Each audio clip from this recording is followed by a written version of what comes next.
Judge me by my deeds. That's right.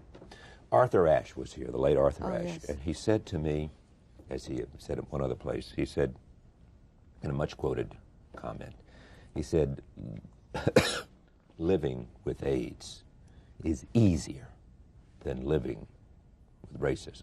It's a harder struggle against racism, for me, than it is against AIDS.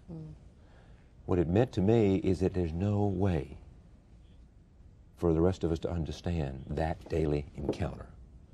Which brings me to my question to you. Do you still have that encounter? Do you, Toni Morrison, Pulitzer Prize winner, successful, honored in the halls of academe, etc., still have that encounter? Yes, I do, Charlie, but let me tell you, that's the wrong question. Okay, what's the right question? How do you feel? Not you, Charlie Rose, Right. but don't you understand that the people who do this thing, who practice racism, Right. are bereft?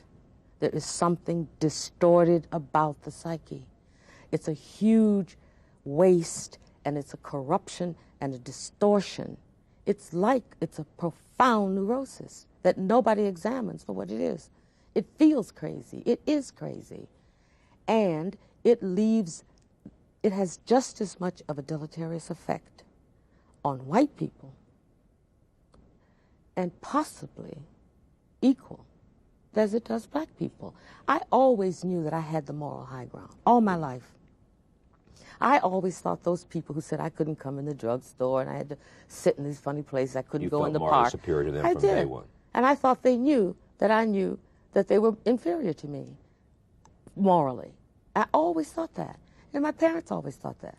You said your father was racist because he always felt like he was superior. That's right. He always felt superior. And that was a form, you know, of defensive racism.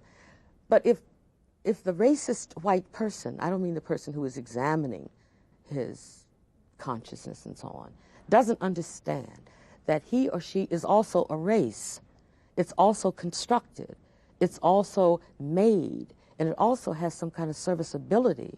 But when you take it away, I take your race away. And there you are, all strung out, and all you got is your little self. And what is that? What are you without racism? Are you any good? Are you still strong? You still smart? You still like yourself? I mean, these are the questions. Part of it is, yes, the victim, how terrible it has been for black people. But you don't like that. I'm not a victim. I refuse to be one. And the victim is the other person who is morally inferior and that's who a has serious to hold question. on to Of course. racism if you to have to somehow hold, for his or her own self-esteem and definition. If you can only be tall because somebody's on their knees, then you have a serious problem. And my feeling is white people have a very, very serious problem. And they should start thinking about what they can do about it.